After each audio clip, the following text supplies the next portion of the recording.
Aren't you a little short to be a podcaster? Huh? Oh, it's just a uniform. I'm here with Ben Kenobi. He sent me to rescue you. Ben Kenobi? I'm Trevor. I'm Traxel. Welcome to the Red Squadron podcast.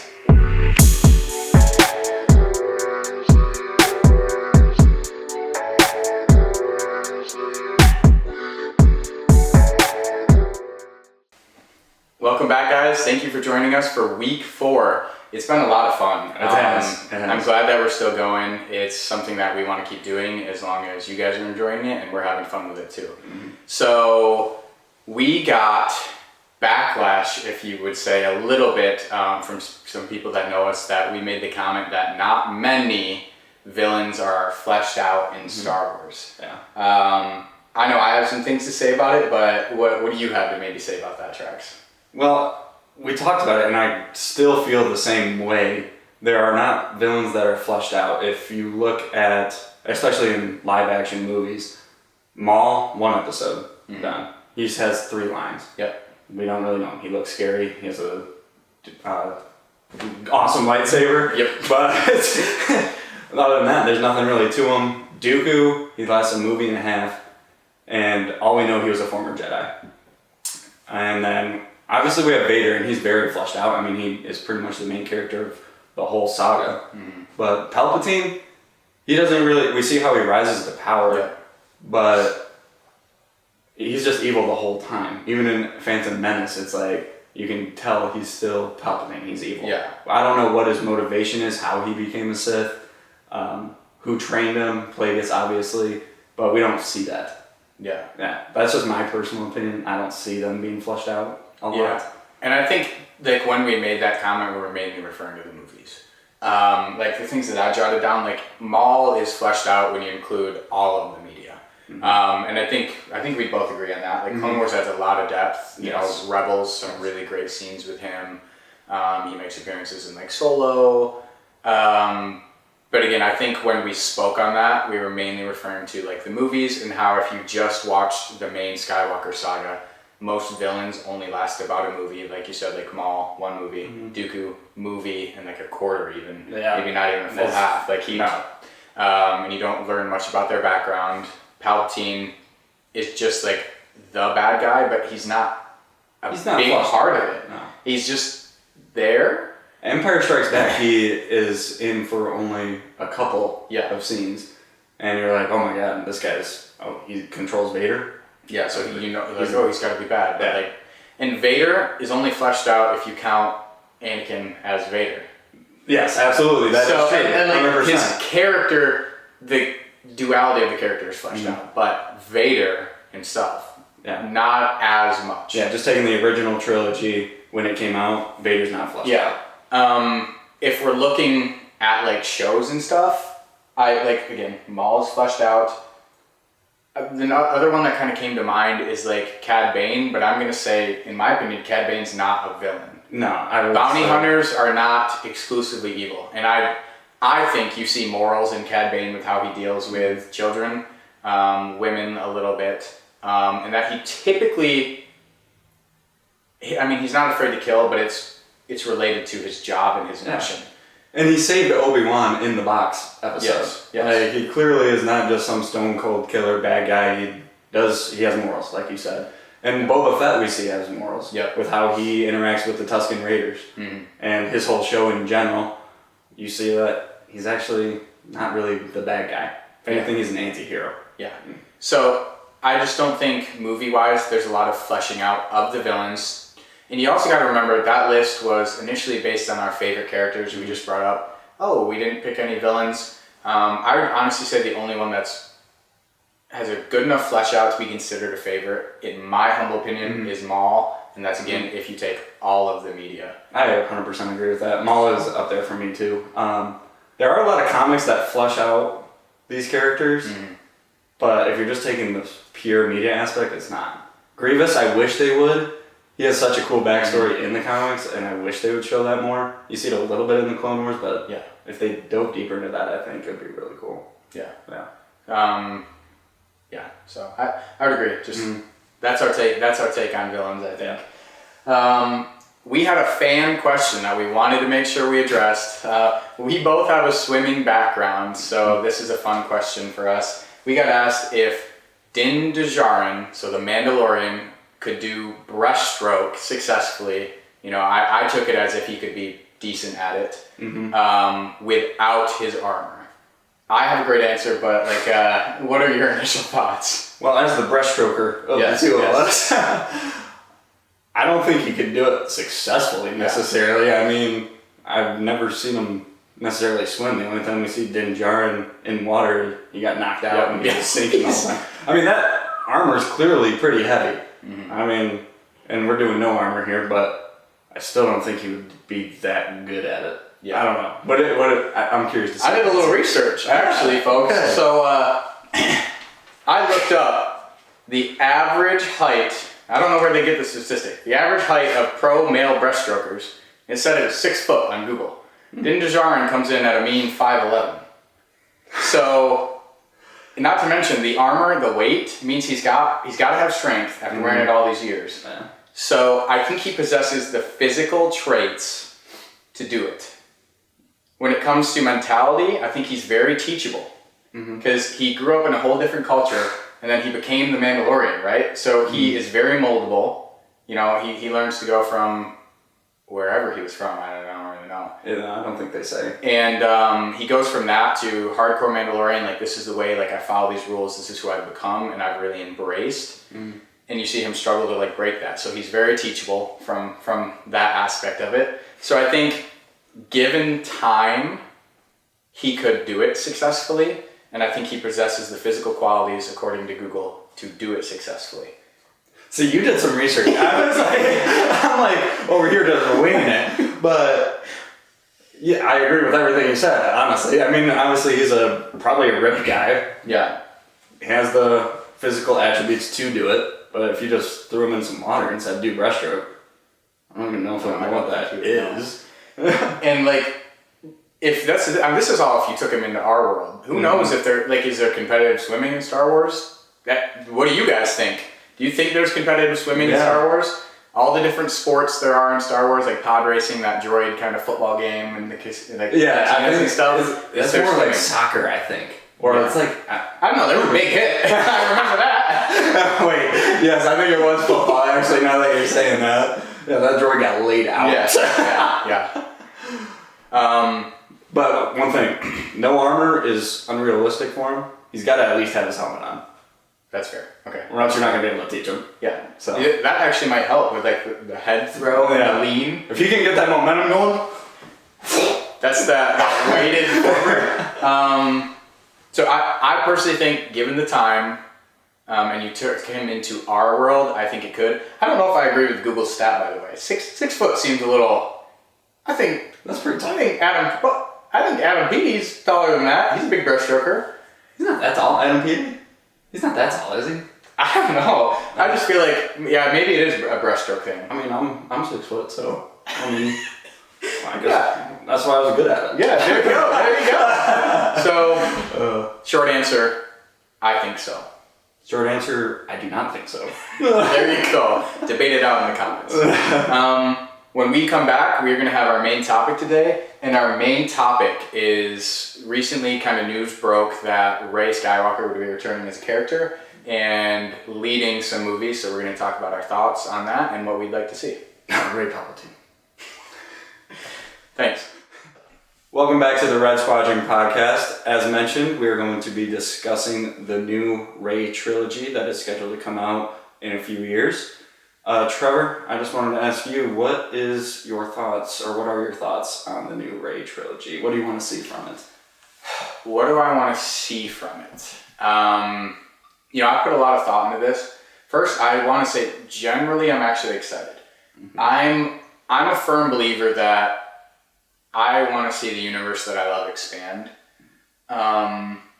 Without getting too much into it, because that'll be a later topic, I think you can debate whether or not Disney has done right by Star Wars, but at the end of the day, it's a universe I love, it's a universe I grew up with, So being able to expand on that story, maybe give somebody new something to enjoy, is something I'm always excited about, and that basically confirms that Star Wars will continue by announcing another movie. Yeah. So from that lens, super excited. I think I have a few things that I'm looking for, and we can kind of pinball off of each other. But first thing, I'm looking for her to become her own person/character. I think in the sequel trilogy in general, there was some character inconsistencies, like what is she actually like, what's her background. I think that stems from a few different problems that we'll talk about in a later episode of like the sequels in general. But I don't think she really stepped in and formed her own identity. It seems like she's, okay, I'm trying to be a Skywalker. I'm trying to be, you know, like a Leia type character. I'm trying to be it just feels like they were trying to make her somebody that already existed. And I think if you give her her own 3 movies to be like, this is Rey's story going forward, it would be a great time to give her a unique story, maybe. Yeah, they definitely struggled in 7 through 9 to kind of flush her character out. And that's what happens when you switch directors from J.J. Abrams to Rian Johnson. So they had different ideas, I think, for Rey, and it really affected her arc in general. Yes. But I think Daisy Ridley does a phenomenal job. I think she's a fantastic actor, and she can play this role well. I wish that she would own up to her being a Palpatine. You know, I think it would be a great transformative thing for her, because she was battling that identity crisis in episode 9. That should happen probably an episode earlier. Battle that out, become who you are. And I think we'll see that in this new trilogy. I don't know, what are your thoughts on her taking the Palpatine name? It is scarred pretty bad. Yeah. I'm going to leave it short so that I can cover it in depth and then another time. Yeah. I'm up in the air. Like, short answer, I'm up in the air because I think there's 2 different arguments to be made. I think to sum it up, like, one is she just wants to continue a legacy and get rid of the evil, this in the galaxy. Like, Palpatine's responsible for a lot of suffering. So I think I could get that as like a real person if I put that in my shoes. I'm like, I don't want him to be remembered. I want somebody else to be remembered. I get that. Yeah. From like a fan standpoint, I lean more towards agreeing with you of like, I don't know, you just, again, maybe that's the identity thing. I want to see her change. Yeah. You're not a Skywalker by blood. You're not, you know, you're not even related at all. Like, you're not like a Solo, you know what I'm saying? Yeah. So like, just be you, be Rey. You don't have to be Rey Skywalker. Which Rian Johnson, I think, tried to do, and J.J. Abrams brought it back. And I think that's what Star Wars fans kind of want to see. We kind of want to see a new story. Yes. And by bringing Rey back, I think it conflicts a lot of fans. It's like, well, this isn't new. You got a really great opportunity, though, to make her almost brand new. Yeah. Almost like a clean slate. I'm giving her a clean slate. I'm not going to go in with bad expectations or anything like that. I'm going to go in with an open mind and think, I'll give her a chance. Yeah. I'll give her a chance. Something else, I'll get to, that one's a little bit of a hot take, so I'll leave that towards the end. I do think I want more Finn. I think, for me, again, I'll keep it short because we can have a whole episode on the sequels. Yeah. I think Finn, similar to, because of the director changes and the story changes, I think Finn was wasted. I think there's potential there to have a really cool dynamic of the 2 of them, especially, like, I'm pretty sure it's confirmed Finn is Force sensitive. Yes, it is. So, like, if he's not in there, it will seem weird to me. Like, I don't know how. I guess it would have been a wasted thing to put in episode 9. Yeah. After taking episode 8 and just throwing that away and then throwing it back in episode 9, it would be a little wasteful. I just think if he's gonna be in there, I want more Finn, and I want it done right this time. Yeah. Because you built in the Force Awakens, you build him up. And they marketed him as the Jedi. So I want more Finn, and I love John Boyega. Like, he's a great actor. He is a great actor. And I think he's talked about doing Finn right before, and like he enjoyed the character. He just didn't think that it was fleshed out the way that he was hoping. If you're watching this, John Boyega, not to put words in your mouth, but I think John Boyega, comment and confirm what we're saying. Yes, please. I think I want to see Finn done justice right by Rey. Yeah, I would love for Finn to come back. He actually really grew on me. Mm-hmm. And I feel like he was the one who could have had the best arc if they kept with the plan. Because he was actually, first episode, a coward. Mm-hmm. Running from the First Order, not wanting to fight. Yep. And then at the end of episode 8, he's willing to put his life on the line mm-hmm. to get rid of the First Order. Or to save the Resistance. So I think you could definitely put Finn in there. And I'd love to see him become a Jedi. I think he'd be an awesome Jedi. Yes. He might have a little bit too much feelings for Rey. I'd love to see how she's going to handle personal emotions in her building up of the Jedi, which is what I would like to see. Yeah. I'd love to see her build up the Jedi Order again. Mm-hmm. And I think that's what people kind of wanted to see in episode 7 or episode 8 was Luke building this new Jedi generation. And I think we got the possibility of seeing that this time, and that excites me because it's almost like I can almost be like, okay, this story arc is going to be almost Luke after Return of the Jedi, building up the Jedi again. Yeah, well, that is on my list. Mm-hmm. This is where I don't like, it might offend some people who are like really into like legends, stuff like that. There's a lot of, I think the big reason fans were disappointed with Luke was there's so many good legend stories out there that show him building up the Order, show, Grandmaster Luke. This is where the only reason I think it's controversial is I think most fans are already like, oh, that's why I don't want Rey to come back. Like, she took that away from us. I want the story in media. I'm willing to have it be with Rey. Yeah. There's great stories with her Luke, leading the like Jedi Order, bringing it back. I would be fine if you told those stories with Rey being there because I would rather see it in media than not have it on. Right. And I feel the exact same way. I am curious about who the villain of the story is going to be. This is a great opportunity to actually flesh out a villain that we just talked about earlier. I think I had a hot take. I kind of want to see not a Sith be the villain. I don't know. Who do you want to see be a villain? Do you want it to be a Sith or some Force-sensitive figure? I think there's so many different ways that they could do it. I think I'm partial to not it just being Sith because like now you'd have to explain where that Sith was and what are they doing.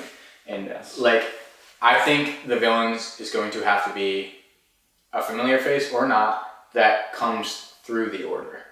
I think or through Rey's okay. Yeah. Or there you have a unique opportunity to essentially have the Anakin Obi-Wan relationship with Finn and Rey, but a romance instead, and one of them goes rogue. Are you reading my mind right now? Because I honestly thought about Finn being the villain. But it's got to come from the love, I think. Because you're already showing the big attachment. But they could almost follow that track and I wouldn't hate it. I think it's, in the movies, I don't know if I'm wrong on this, but I think Finn has a stronger feeling towards Rey than Rey has a Finn. Did you get that vibe? Yeah, because Finn is always there for her. Finn's always trying to help her. And she just smooches Kylo, who's been trying to kill him the past few movies. She did him so wrong. Yeah, she did. I mean, I would love to see Finn as a villain. I think Boyega could definitely handle it. I don't see any problem with that. Yeah, it sucks though because then it would take a little away from his arc of going from First Order to good. But since they already kind of messed that up in the first time around, I think now you should just be looking at how can we change his character to flesh him out more, and that could be bad or good. I do wonder if they're like, a pupil turned bad. That's happened in 3 trilogies now. Yeah. Anakin, and then, actually not in the original trilogy, my fault, but then in the sequel trilogy, we had Kylo turn bad. What do you think about... So that might be overdone. What do you think about, though, it's not just a pupil, like, to the extent that, like, let's say they go in to create this Jedi Order together because Finn becomes, he is Force sensitive. Yeah. But she realizes, like, okay, he can help teach, he can help lead the way after she's mentored him. And essentially you have 2 different factions within the Jedi Order, loyalists to Finn, loyalists to Rey, clash at the end. And we almost get like a Old Republic. Next to Old Republic, where like it's full scale and I won't even call them, right, like, Finns don't have to be Sith, but, like, maybe even Grey Jedi versus Jedi. Mm-hmm. I would love that. I think that's a great idea. You should direct that movie. Yeah. If it's done the right way. Like, there's 1,000 different ways that could go wrong, and, like, you'd have to build it up. It can't just be, like, but I think that could add flashes of the Old Republic, but with a new twist. And I think if Finn's the villain, I don't want him to be, like, evil. I want him to be morally misguided, morally, or, like, I feel like for him to be the bad guy, I need something for him to be confused about. A good motivation. Yeah. And it shouldn't just be he wants to rule the universe or kill. Like, I want him to have a motive that... The best villains have a motive that you can almost understand. Well, there's a huge power vacuum left off from episode 9. Mm-hmm. The Republic was completely destroyed in episode 7. Obviously, Palpatine and the First Order are taken care of. So there will be this power struggle, some way, some form. I think Rey or Finn would want to fill that a little bit. Not that the Jedi crave power, but I think they might be a little misguided. They don't have the complete training. So I think Finn could definitely do that. Mm-hmm. Another thing I'd almost like to see, I shouldn't say almost, I think I would like to see, is it seems like in The Rise of Skywalker, we're trying to get rid of the whole concept of Jedi and Sith. I think Force users. And I think that's what the new training should be about, because at least, I don't know if you feel this way, I feel like Rey started to learn and Yoda kind of talks to Luke about, like, you know, like his old teachings or whatever. Like, I think we're starting to come to the era that Force users understand that emotions are not the enemy, that it's a normal thing, but that it can lead to that anger. I mean, even you have characters like Mace Windu who are flip. He uses a little bit of his anger and ferocity in combat. I would almost like to see just in order, right? A Force-sensitive order. I don't know where I'd like to see them go with that. I guess you could then not have, like, a true villain. You could have an antagonist, and it could even be the Republic for once. Of, like, there's been so much chaos caused by Force users over the years. Yeah. Whether you're Team Jedi or Team Sith, you can't argue. If you had a lightsaber, you were in battle, you were doing something. So you could almost have that realm of she's trying to carry on tradition or create a new legacy and encourage Force users and mentor them, but the system and the galaxy is against that. No, I like that. I think in the Acolyte, we should see that when you gain a certain amount of power, it tends to corrupt. Yeah. And I think we can do a lot of good things with this trilogy in terms of resetting, and I love the Force users, just that, right? Jedi have been shown to be flawed characters, which is one thing I didn't really like about the Acolyte, but that's a topic for another time. Yeah. They have hypocrisy. They are still gunning for power all the time, but I think it could be a really good trilogy. I really, really do. I don't know. What else do you want to see? Let's see. I think I wanted to talk just a little bit more about Daisy Ridley. Again, you brought her up. Like, I think she's great. She's shown she has a wide range of acting abilities in a number of her different projects. So, like, circling back to me being excited, part of that is because she's returning in a lead role. I think, again, just with her depth as an actor, how she's handled the spotlight. She's going to get her own redemption arc from this in some way. And I really do hope that the fans embrace it and give it a chance, and we can almost have like a Hayden Christensen moment where we need to start appreciating the actors. Like, a lot of these actors grew up watching Star Wars, and a lot of them enjoy it, and they're trying to leave their mark on the universe. And whether it be through maybe writing disagreements or a money grab, I think we tend to dislike the actors and actresses, and I don't think I want that. They don't deserve any of that at all. I actually think a lot of Star Wars actors are wonderful. Yeah. They're amazing. Would you like to see Poe come back? I mean, again, like the actor. I don't know if he would fit into the storyline really. I don't know how he could. I don't see. Here's the thing. Like in the new one, right when they bring back Lando, like you feel something because he's that iconic old character. There hasn't been enough time between the movie releases for me to get the nostalgic feeling about Poe returning. So him just returning. Maybe if they went the strange route of the Republic is like the antagonist and they don't want to see any more Jedi. And Poe's been seen to not be a huge fan of Rey at times. He's not at all. So he could be he could be told by the Republic, you got to shut this down. I could see that. And I think that would add an interesting twist. But if he's not, I don't want to just see him be there to be with the trio. Like you have the trio, Finn, Poe, and Rey. I don't think he needs to be there just for that. I'm going to argue that it was barely a trio. Yeah, well, because most of them went on screen together. No. But they tried, it's advertised as a trio. Finn was just the middleman. But yeah, but I think their intention is it's supposed to be like the big three. Yeah, because every trilogy has them. Yes. Yeah. I don't think you need to bring him back unless he actually adds something to the story.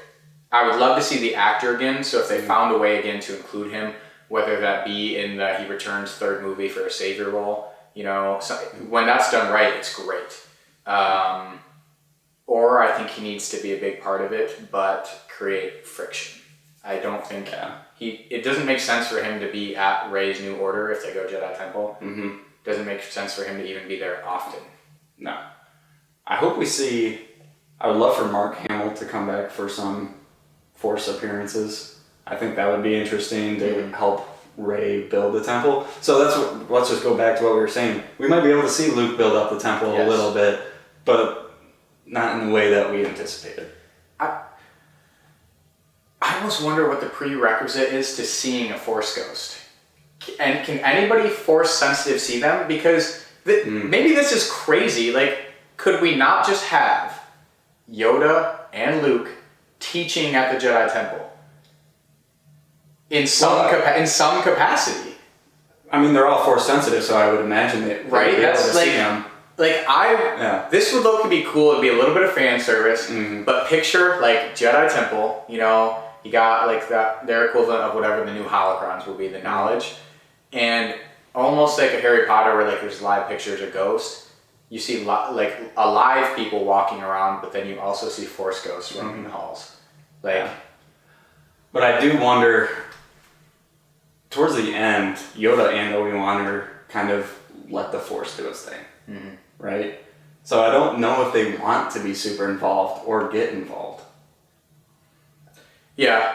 No, I would love to see it. That's like a personal fan thing. service. I know it was total fan service, but like I don't know. I mean, I don't think they want to be involved, and they want to let the Force take its place. That's to what they did with though, because Yoda came back to basically tell Luke like, you gotta let the past go. You gotta.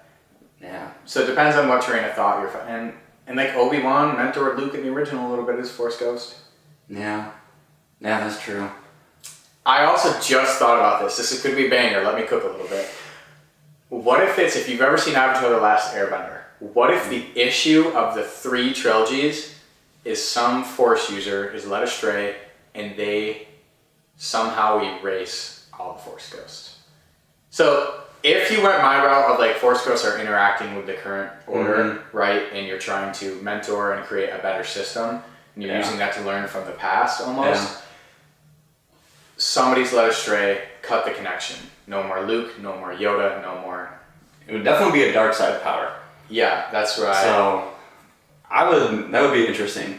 Would the storyline be trying to recover those characters and stop this Force user from filling this power vacuum? I don't know. I just thought, it popped into my mind, I'm like, maybe there's something there. More creative people than me could plan it out to see if it would even make sense. But I feel like there's always something in a story where you lose a connection that A, the fans like feel that loss, and B, it can often create problems for the protagonist. So it just feels like there's a lot of ways that they could go. Yeah. But I want to see something unique. I do. Yeah, I want to see something new, and it'll be good Star Wars. All Star Wars fans know you can feel good Star Wars. Like, you know it when you see it. You want to feel like you're in a galaxy far, far away. You want to feel like it's a totally different universe. And I don't know if 7 through 9 necessarily did that very well. Yeah. I think they can really do this by expanding the universe a little bit and going back to some places that we've known and loved, like Coruscant. Mm-hmm. I would love to go back there, see if that is still the Republic or is going to be the new Republic homeworld. We'll see. Yeah. We'll be right back. Welcome back. So we've actually had a little bit of camera problems today. There's actually, the lore for this podcast will now include a lost episode. We started to film it with our buddy, and he was on a tight time frame, and it stopped recording midway through, and then somebody deleted the file. Somebody deleted it. And so that episode's lost. He will return the next time he's available, so we'll still cover that segment. But we've been having camera problems today, so we just had one during this episode. Mm-hmm. So bear with us. This is a great reset point because we have like one more thing to cover each, and then we'll be on to the next. So the last thing that I really wanted to mention is, and this can tie into maybe Force Ghost in some way, or just her teachings or her verbiage, but I want them to honor Luke and other Jedi in some way or another.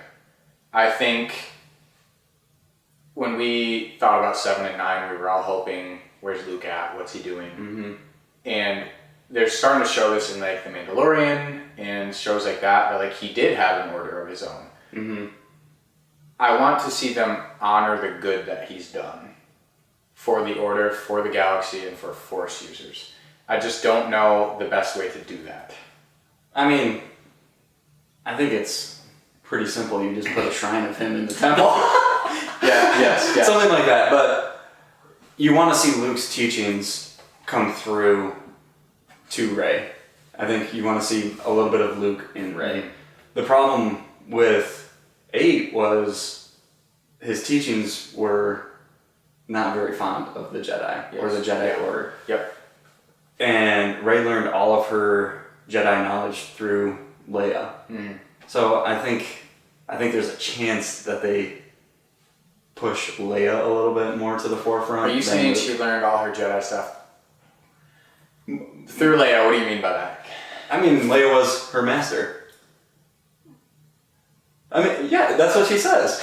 She literally calls Leia master in episode 9. Okay, but I can't remember the time jump from 8 to 9. Yeah, but she still learns quite a bit from Luke, in my opinion. There's the whole movie of it where she makes the biggest jump in her ability to control the Force. She's with Luke. I mean, I guess, but okay. Let me say to the physical skills, maybe. Okay, who taught Luke more? Ben Kenobi or Yoda? I think Yoda. You think Ben Kenobi, it sounds like? Well, I think it was Ben Kenobi. I think Ben Kenobi taught him the basics, and I think the almost parallel, the skills and stuff were taught by Yoda. The ability to actually use the Force. I think maybe the ideals of the Jedi and what it means to wield that and how to wield that is maybe more Leia. And the close relationship is probably Leia. But I don't think, like, she obviously didn't train her.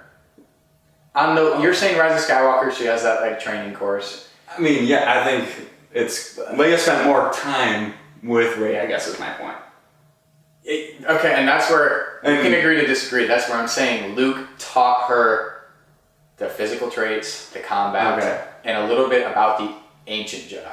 Like the text, the sacred text. Yeah. Whereas Leia was more of the role model, the how should you feel, the maybe even talk about like the flaws and like her past experience with Force users and being one.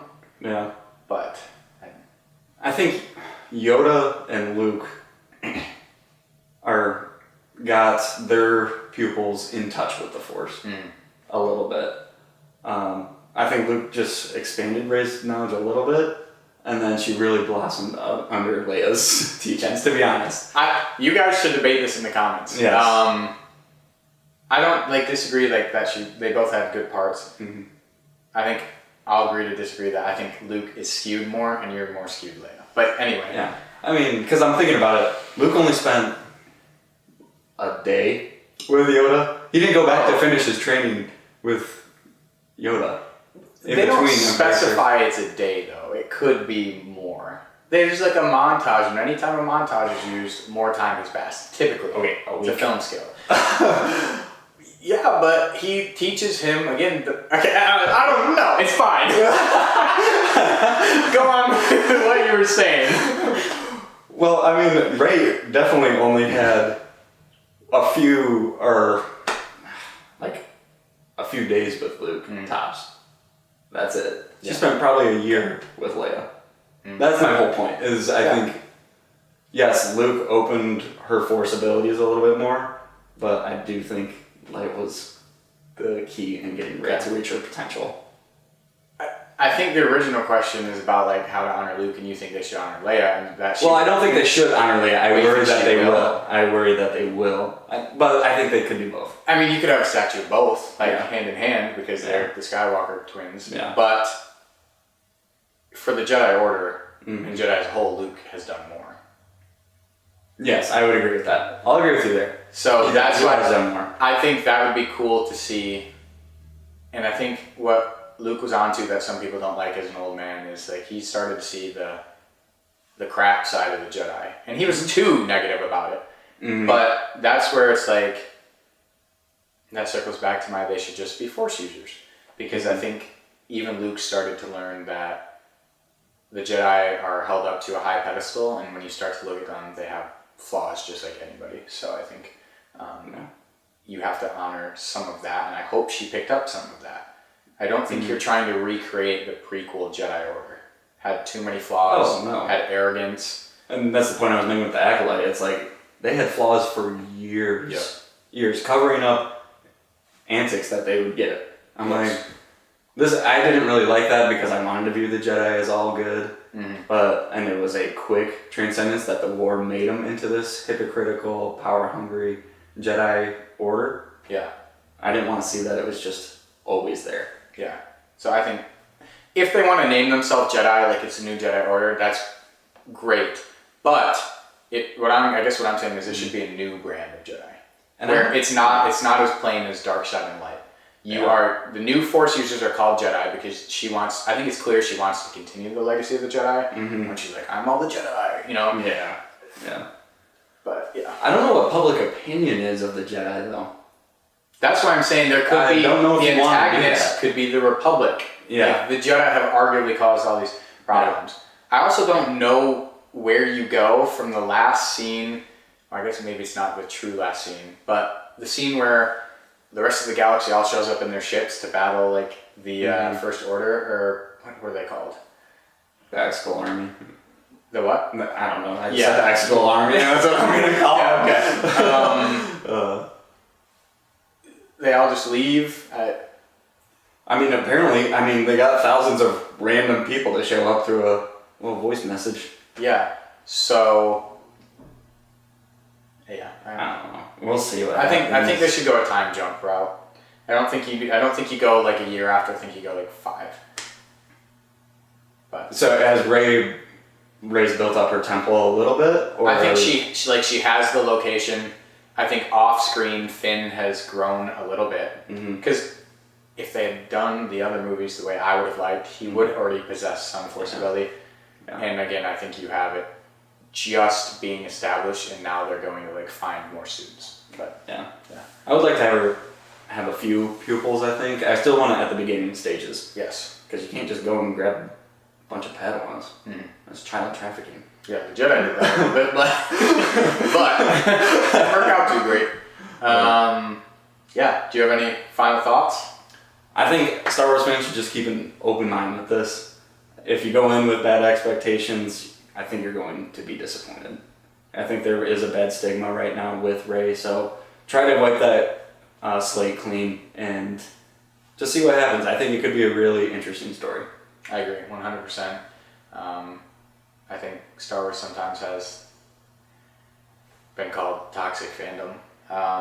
But it's divided into yes. factions. It's like warring factions. The prequelists, the originals. But it's funny. The original and the prequels have become more cohesive after the sequels. But we don't want to like exclude the new generations that has only known the sequels. So keep an open mind, and let's let whatever plays out play out.